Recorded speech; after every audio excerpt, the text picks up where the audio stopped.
Computer recording. And we are rolling. We are not live right now. We are pre-recording this. This is a special episode of Shifty Perspective. I am unavailable to do the podcast this weekend due to other commitments. So we have a special alternative brought to you by Miss Sydney Waldner. Hello, thank you for having me. So Sydney is going to be asking me some questions, I believe. Yeah, I'm going to be asking you loads of different questions. They're going to start off really easy and they're going to get more complex, just for a way for your listeners to kind of get a brief understanding of you. An interview with the interviewer. Yeah. Shifty. Okay. Well, over to you. Yeah. Okay. So yeah, like I said, it starts really simple. The first one is, what is your name? My name is Ash Clapsworthy. And where are you from? I'm from the United Kingdom. Where do you currently live? I currently live in the Netherlands. And what do you do for work in the Netherlands? I am an entrepreneur. I have a number of different businesses, ranging from businesses in the CBD industry, microdosing, property, investments, cryptocurrency, a range of things. Nice. And what do you love most about your job? I love being my own boss. I've worked a load of shitty jobs and I really, really hated having to do stuff I hate and didn't like and make someone else rich. Good answer. What do you do? Not for work, but like for the world. Like what do you do? For the world? Yeah. You know, like, oh, what do you do for work? But like, what do you do not for work? Oh, do you mean like hobbies? Sure. Well, hobbies, yeah, as you might get a bit of a theme from Shifty Perspective. I'm passionate about a number of things, including, but not limited to, martial arts. So Brazilian Jiu-Jitsu, of course, something which has really, really like changed my life for the better. You know, given me some dedication, centered me a lot. I'm into yoga, kickboxing, MMA, wrestling. So yeah, anything that involves grappling and things like that. I love to surf and to ski. I love to climb. I go bouldering. Try to go 2 or 3 times a week.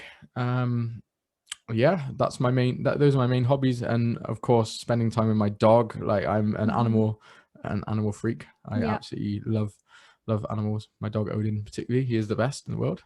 Well, I have a question about Odin later on, but I guess we'll get it out of the way right away. Okay. Tell me about Odin and your history with him and all the adventures you guys have been on in the past 8.5 years.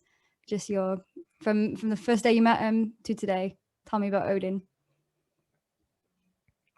Odin came into my life after some difficult times, and I was a bit lost. I was living on the road, living in a van, and I had just started my festival business.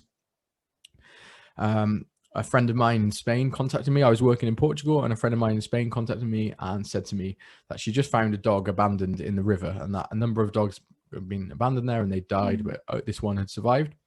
So I packed my bag and I left the festival, drove all the way to Spain, picked him up, and yeah, it was kind of love at first sight. Were you looking for a dog at that point? Like, did you have in your brain that you wanted to get a dog, or did it just happen? Yeah. Okay. I'd said previously I wanted a dog, and I'd actually been offered a couple of dogs, and I just didn't. I don't know. I don't know what it was, because I wasn't like particularly. It wasn't that Odin was the breed I wanted because he's a mongrel, you know. But yeah, it was the right time, and I got him, and he spent all of his time with me. He spent 8.5 years now, 24 different countries, I believe, at least, all over the world. We've driven from Canada all the way down Canada, through the States, down through Mexico together.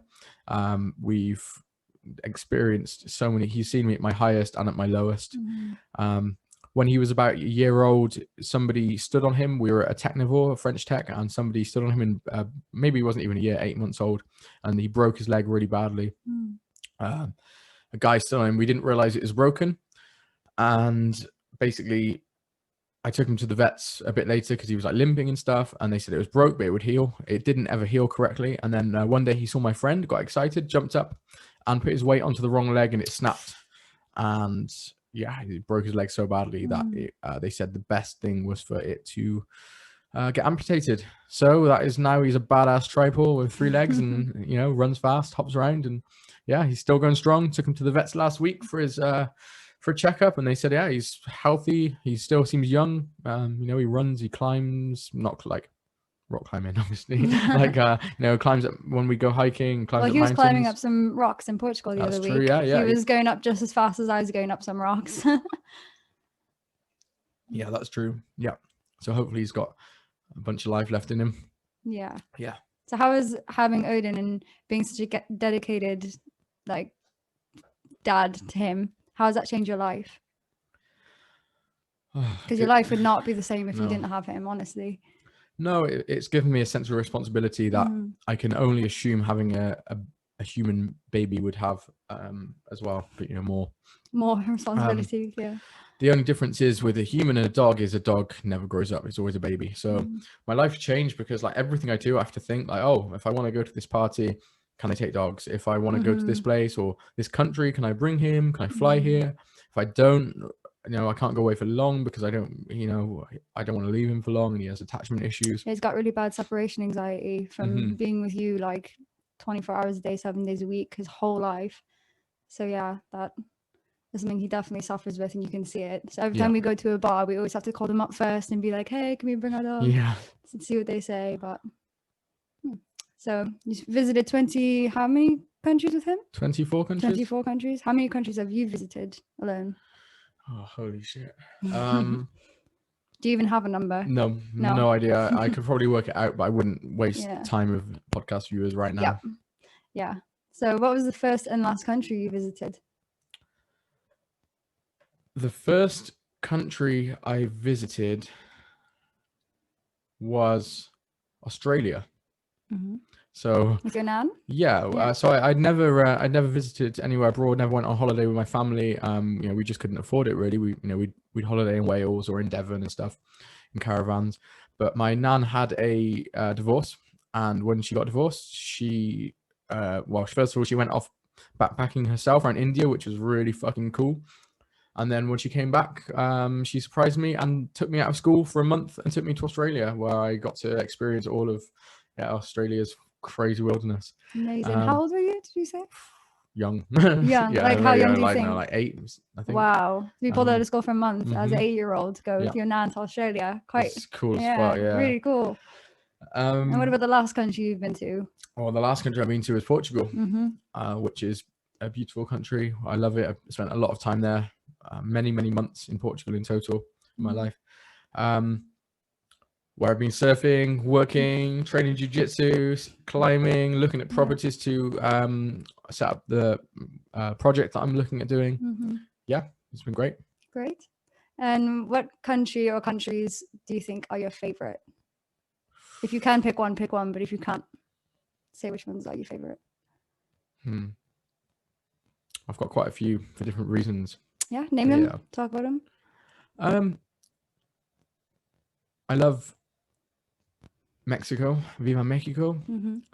I've got a lot of people there that I'm really close to, that I care about a lot, and I miss. And it's a beautiful place. I love the jungles. I love Oaxaca, Mazunte, and I love Mexico City. It's just amazing. Like I love Mexico. I love Canada, BC, British Columbia. It's my home from home. You know, it's like, again, people that I love so much there that I just miss.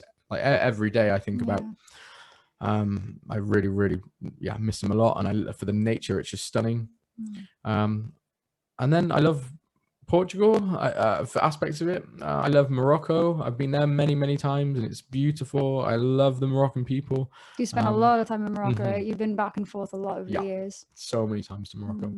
Yeah, and I love the Berber people. I love their ferocity. I love the Riffian people. I love the Tuaregs. I love all of the Moroccans.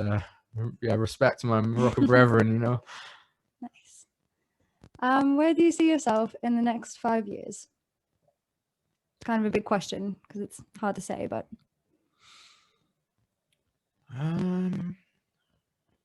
where do I see myself in the next 5 years? Like I just can't honestly answer that, because if I would have said, would I be here 5 years ago, or if I would have said where I would see myself 5 years before, I would be in a different place to where I actually was. So I really can't answer that. But where would I like to see myself? Yeah, that's a better way to put it. Where would you like to see yourself in 5 years? What would you like your life to look like then? I'd like to see myself as healthy as I am now. And I'd like to see myself biologically younger than I am now. Yeah. Which seems unlikely, but is possible. And I believe it is going to happen. So what are you going to do to try and achieve that? What kind of methods and practices are you going to partake in?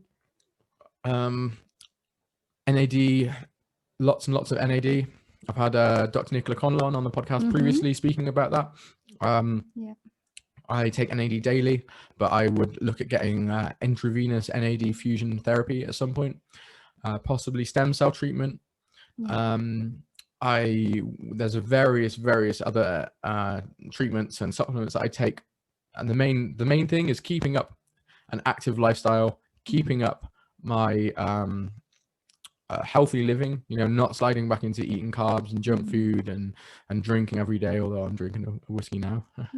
But yeah, and I guess also keeping your mental health in check and like keeping stress levels down as much as you can. That probably plays into it as well. Yeah, I mean, I feel I thrive on stress. I like to some extent. Get to elaborate on that? Yeah, I mean, I always live a high stress lifestyle, and not in a sense that I'm complaining about being stressed. Like I just take on a lot of things. Anyone who knows me knows I've got 7 or 8 companies, and then I'm setting up projects and charities and like just loads of shit, as much as I can do. And then every hobby that I start enjoying, I just want to do that all the time. So it's like I want to, just like ski all the time and surf and do jiu-jitsu and God, it's just not enough time in this life. So there's lots of stress in that sense. However, I thrive off it, and I've had I've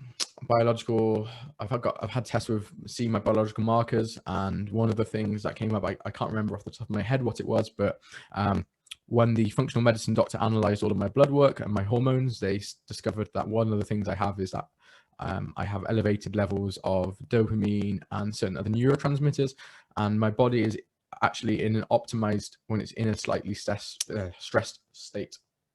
So weird, so bizarre. I mean, it's true for everyone. I mean, to some extent, it's the wrong kind of stress, because healthy living and longevity comes from things like sauna, and I do cryotherapy. Like plunging yourself into an ice bath, that kind of thing. And what that is, that creates heat shock proteins or cold shock proteins, which are a form of stress. They're stress markers, and they're inflammatory stress markers. So inflammation is what causes diseases, and often is one of the main causes of us dying as we get old. Our cells stop reproducing and stop healing. But if we have inflammatory certain triggers like saunas, then what these do, these are stress markers which make our body feel under stress and under attack, but not too much. Enough to make it heal, accelerate healing, and create cell repair and stimulate cell growth. Is that like both the cryotherapy and the sauna does like the same thing? One does heat shock proteins, and that's from when you're exposed to extreme heat, and one does cold shock proteins, and that's when you're exposed to extreme cold. I'm pretty sure one time you mentioned that going in a sauna makes you release something that some people actually release naturally, and that's why some people actually live until they're like over 100 years old, and most people don't. Yeah, that's what is the thing that they release? So that's not most. There was a study done with looking at a number of centennials, so people who lived to 100 years old, and they found the common factor in those people, the most common biological factor, was they each naturally released these heat shock proteins without the need of extreme heat. So these proteins that only get these inflammatory markers that only get triggered by heat normally in most people, so sauna, these people would release it without any of that. So yeah, it's quite interesting. That was quite interesting. How and when did you become an activist for both CBD and psychedelics? Wow. When I first got high, man. When did I first become an activist? I mean, I don't know. Like how, like what was the train of events? Can you remember, like in the beginning when you first learned about CBD and when you first like started really like getting interested in the world of psychedelics? Like what happened there? It's just like, I mean, even smoking weed, which I don't do now, but you know, even as a teenager, like when you first start smoking weed and you realize you're like, shit, I've been lied to, you know, I've been told that I'm just like you're just instantly a drug addict, and that you know, like weed's a gateway drug, and like it eventually leads to heroin addiction, or like just all these complete bullshit scare tactics used, fear-based things. And then once I smoked weed, and then once I realized that like how, especially in the UK, how people are criminalized for it, and I couldn't make like I couldn't make a logical connection. So like I would even in my I guess later teen years, I would see like I could, you know, understand that somebody kills somebody, like they're a criminal. Somebody steals from somebody, that they're a criminal. You know, somebody commits like what I consider, you know, the crimes. You can see even there are crimes that I'm not necessarily against, but I understand what makes them a criminal. However, like I just couldn't see that, like someone who, you know, works, pays their taxes, does everything correctly, has kids, you know, puts them in school, teaches them, gives them love, does everything correct, but they choose to, and this isn't just weed, this is with all drugs, they choose to consume a product.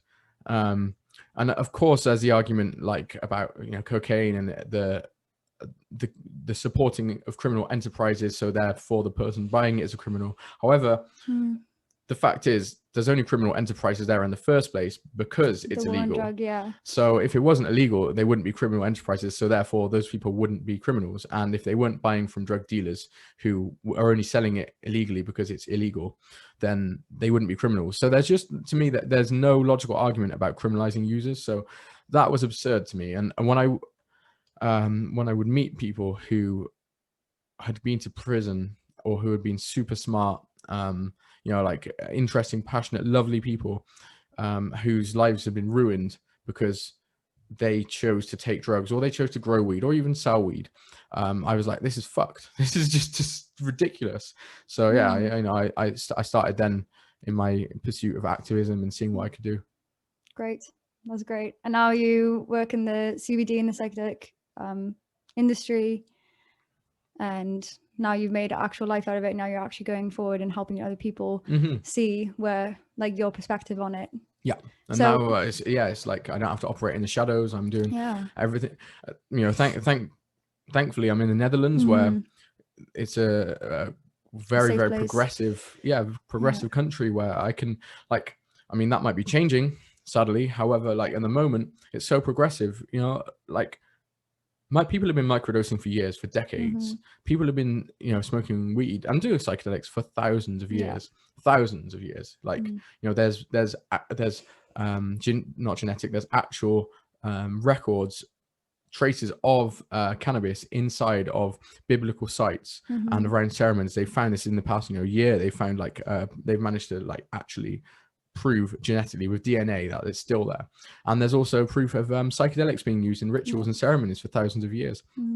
So it's great that I can be here and not operate in the shadows, whereas, you know, my friends and my loved ones in the UK who even want to just like unwind and smoke a joint instead of going to the pub and getting fucked up and killing themselves with alcohol, they just want to unwind and do something which literally, apart from the smoking aspect of it, is pretty much harmless. So talking about psychedelics and drugs and drug awareness, kind of a fun question. What is a positive psychedelic experience that sticks out in your mind? A positive psychedelic experience that sticks out in my mind? Well, there's been quite a lot of them, to be honest. What's one that just comes to mind? My first DMT experience, absolutely, without a doubt. Yeah, I was in Spain, lying in a hammock, and I'd recently just moved to Spain, and my head was in a bit of a mess. Wasn't sure what was going on in my life, and I just, you know, it's not that I was a bad person. It's not that I had like bad thoughts, but there were definitely issues within my mind which I didn't, or aspects of myself I didn't like. So yeah, I smoked some DMT. You know, I lay in a hammock in the south of Spain and smoked some DMT. And as I was looking, okay, so this is really hard to. I've never really explained this much to anybody else, especially nothing public. But I never experienced DMT. For anyone that doesn't know, you know, dimethyltryptamine is pretty much the most powerful psychedelic hallucinogen in the world. It's found in almost all living things. It's in our brains. We release it when we dream, release it when we die, when we're born. It's a super powerful psychedelic, but it's extremely short lasting. When you smoke it, unless you take it with a MEAO inhibitor, it lasts like 5 minutes, 10 minutes. So, but it's very, very intense. Extremely intense.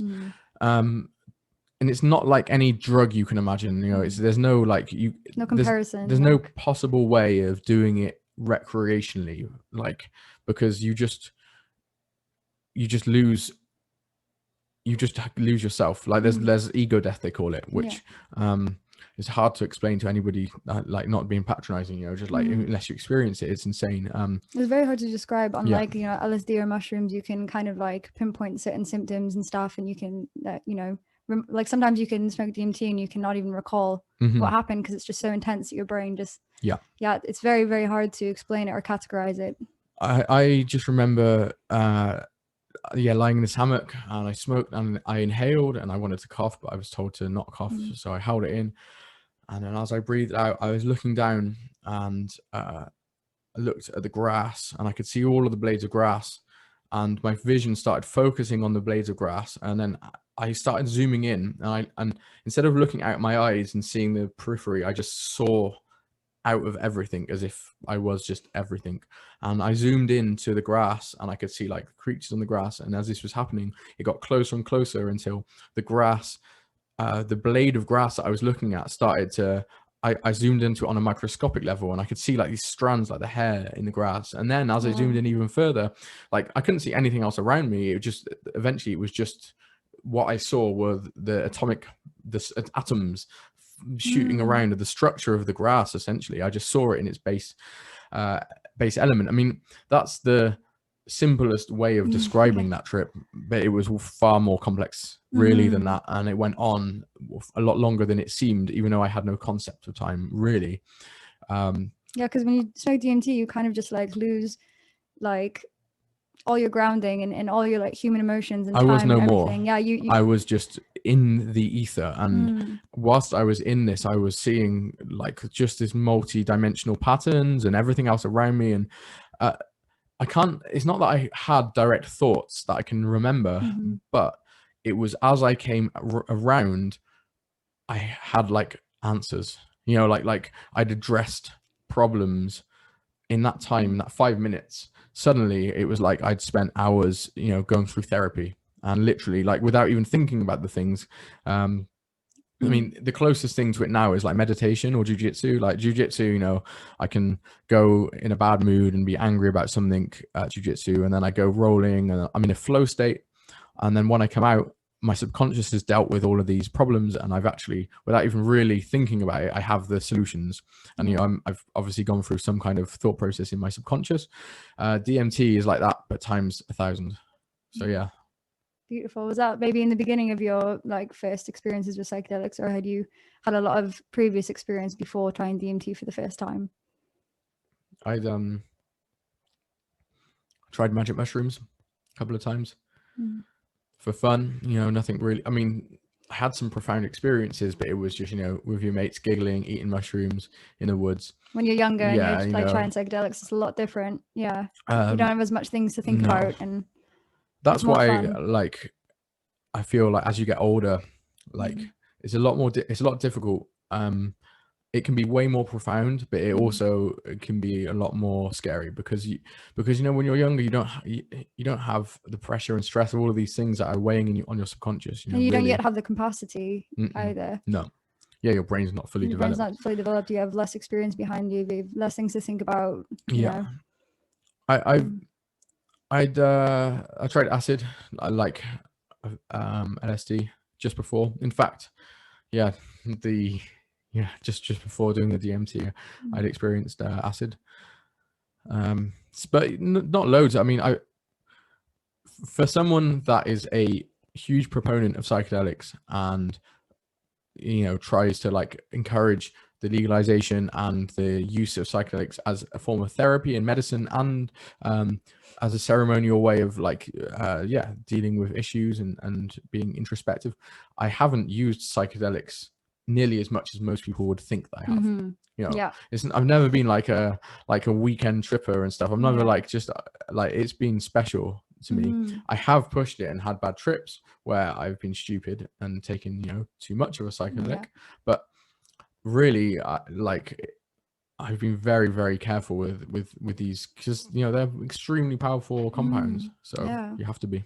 Yeah, you do. Some people aren't, obviously. Some people, I got friends, not naming any names, but I'm sure if you're listening, you know who you are, who like to push that push the boundaries of the consciousness and the real universe. Lovely. Let's talk about Crusalam. Tell everyone that doesn't know what Crusalam or know about it, tell them what it is and how running a tent at multiple festivals over the years has affected you and all the people involved. Just talk about it for a minute. Crusalam, there it is. Oh yeah, my he's belly. got a tattoo. Yeah, so Crusalam was my dream, my baby. Aww. Is yeah. Still, but just it's a baby in hibernation. Crusalam was founded by me and a couple of friends. First of all, a free festival, Dragon Festival in Spain. I had no money and I wanted to leave and travel and do festivals, so started off with a load of Moroccan mats and lamps that I had, set up a little, I guess, illegal bar, like just a little, it was a free festival, so it wasn't illegal as such, but it was just like, just on the side of the hot springs, I set up a little bar, jam area, where I would play guitar and I would buy cans of beer and sell them for a profit. And I made my own vodka. Like I bought bottles of vodka and infused it weeks before with chili, with cannabis, with lemon, with ginger, made different flavors of vodka and offered these shots for sale to people. A few hot knives, and then I did that, and it was amazing. I called it a Cafe Salam, and we started Crusalam there, and then we met some people who are still very dear to me. The one guy, Nick, lovely guy. Met Nick and a few others who had a big sound system and a stage at a festival, Frequency, in Portugal, and their bar had dropped out, and they offered me to come and run it because they enjoyed hanging out in my space. So with the people that I just met and some of my friends, we went over to Portugal, and that's when I got Odin as well, and we formed Crusalam. So we did this bar there, and it went great, and from there it just like went on, and then eventually I built a circus tent, and then I got my friend Christina, my ex Peggy Sue, one of my other best mates Jake.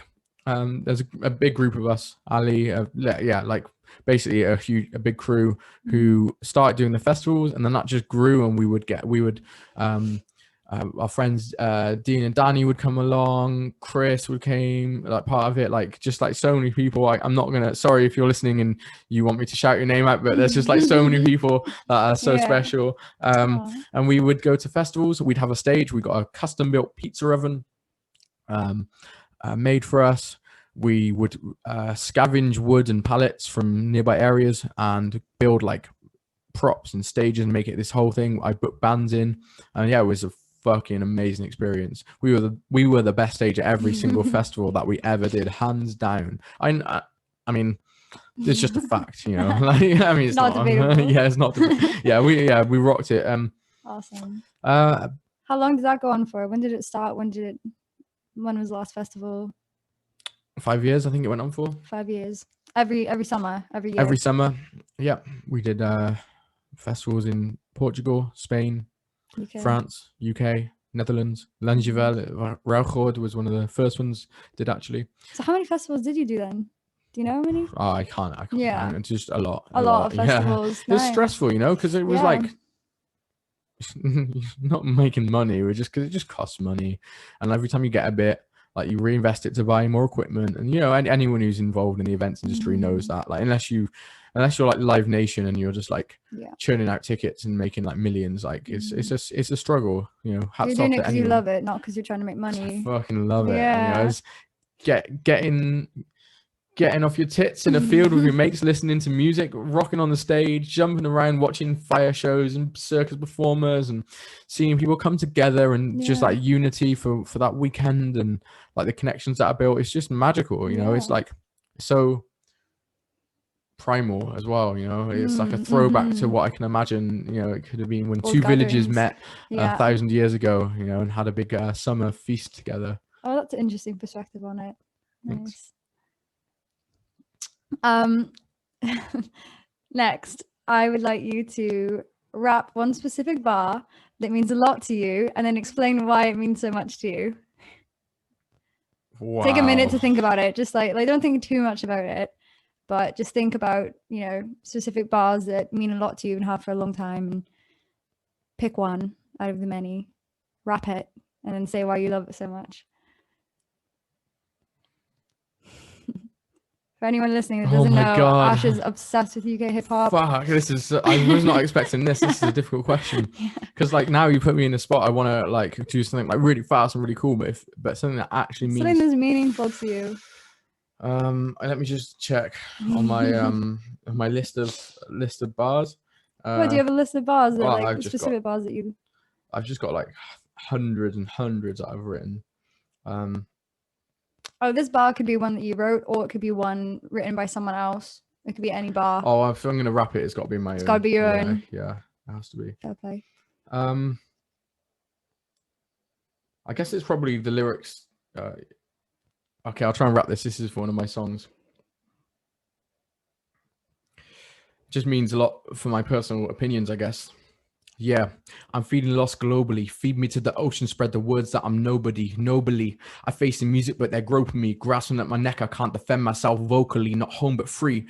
In this space we call the ether, grounded like a hog. The track is stuck in a repeater, frozen as I'm flying. Someone pass me up a heater, bleeding out the walls of conscience, trapped in a deep freezer. Don't you see her? She's staring at us openly. The choking brittle bones, the poisons that we take will make us start to float at sea. See the broken trees, see the mother's nature cloaking, smoking things we call necessity. We're overly producing till the wallets burst. It's oversee. We're over keen. It's how we tell it to the children. Sell them bottled future like the universe has killed them. Blame it on the past. It can't accept how it's still done. It's not too late to fix our flaws together. We rebuild them. Wow. I said one bar. I was not expecting that. Wow. I want to break down some of them for us. Okay. Yeah. So it's so that was like what song is that from? From Swarm of Flies. Swarm of Flies. That's on Ash's album. He has a solo album for anyone that doesn't know. And that song was featuring my ex-girlfriend Peggy Sue and my very, very good friend Haley.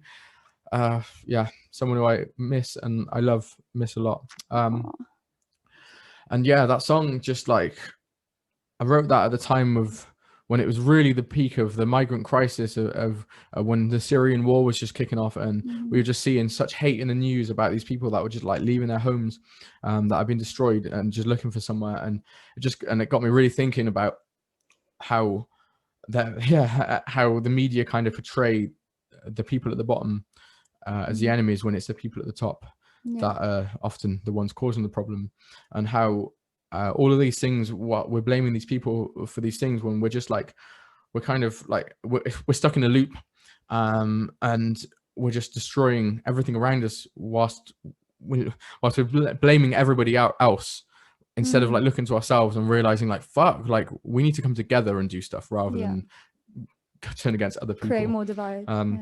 Division. And just say it kind of addresses a number of things that I feel strongly about. We do over reduce to the point we're just like producing and things, attitudes are changing now, but like we're a disposable culture where we just get these things, we just throw them away, plastic straws and like just shit that just we don't need to be using, and then we just keep blaming it on things from the past and other like, oh, they're doing it wrong, it's them, it's their fault, it's because of this, when really like we've just got to accept our own flaws and then take work accountability together, rather than point fingers. Together we rebuild them. Lovely, beautiful. Wow. That was weird. What is a tip that you would like to share with anyone wanting to start their own business? Do it. Do it. That's like the main thing. It's just like, just fucking do it. Anyone starting their own business, yeah, like obviously don't do it without making any plans. But if let's say someone's going to do back, it and they know they're going to do it, but they just want some tips on doing it. What is a tip that you think is valuable for them to know? Whatever positive outcome you expect the opposite minus 20%. So like that doesn't mean it's going to fail. That just means expect it to be difficult. And if you think, if it's easy to be like, well, you know, like all my friends, like, you know, I know this from experience, you know, you're like, oh, all my friends said they're going to buy my CD or buy my product or whatever, or all my friends buy CBD oil or whatever. And then like you start making it and then like no one buys it, or maybe just your friends buy it. And then you're like, fuck, I thought everyone, you know, build it and they come, but that's not necessarily the case. It's like build it and prepare to like drag them there, you know, and make them come to it. Yeah, and don't go in with the expectation of your friends supporting you, even though your friends should support you and lots of them will. Don't use that as a basis. So I want to say something on that actually. Like, go on. This is to all the people who aren't starting their own business or musicians, but have friends that are. Don't ask for discounts. Don't ask for mates rates. Never. Don't like buy your friend's CD, buy their mixtape, buy their clothes. If they've got a soap company, buy their soap, buy their CBD products, and pay full fucking price for it. You don't go into Tesco's and ask for a 20% discount. Well, and Tesco's make millions and millions. I mean, like the companies that people are happy to spend the full money on, they make huge amounts of money. Yeah. Small businesses aren't, you know, you want to, when your friend is a builder and he's gonna, of course, you don't want him to rip you off, and you say do the best rate possible in the sense of, don't con me.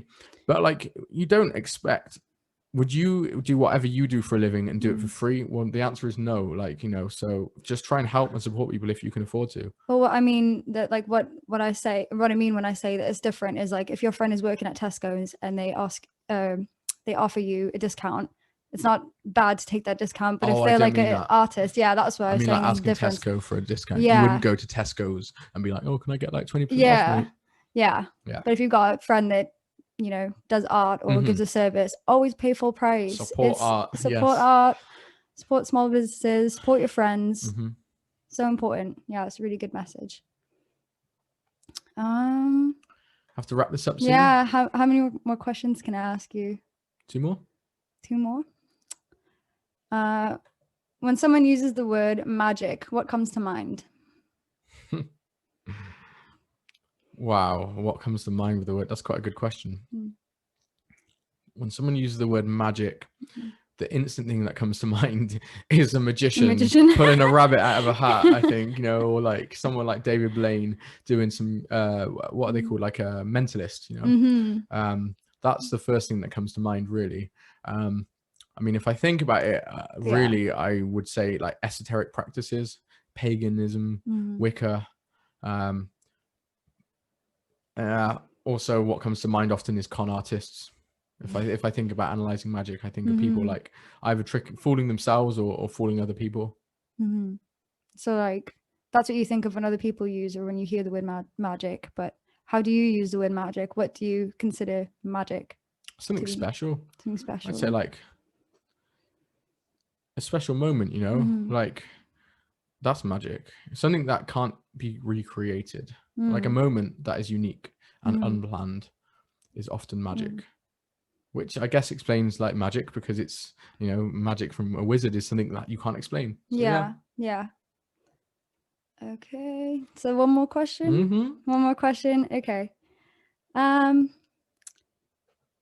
If you had one message that could reach every person on earth right now somehow, like I don't know how that would work, but if you could say something and everyone would hear it right now, what would that message be? Be open to change.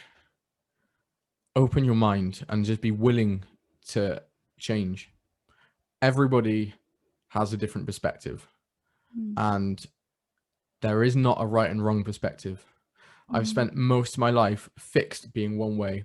I thought always that the left wing was right, for example, and I just refused to hear sides of the right wing, or I would hear it and just hear it for the sake of being ready to fire back arguments instead of listening to respond, not listening to understand. But now I'm like open to change, and I realize that there's correct things on. No, the left isn't just right.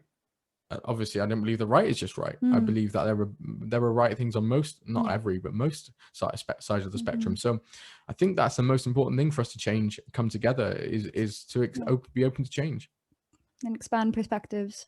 Yeah. Well, that comes with that. You know, it all comes with it, and that, you know, that really, really will make the world a better place. Yeah.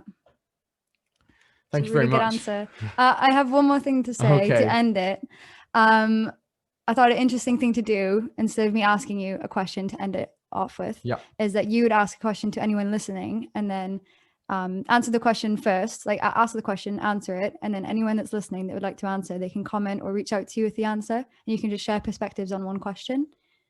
So think about a question that you want to ask anyone listening right now. I'm just going to add to this. This is completely off the cuff. There's one edit in the middle where the microphone cut out. Yeah. So you'll see a little glitch, you know, like 10 minutes ago. But apart from that, I have no idea about any of these questions. So yeah, I wrote them all last night before I went to bed.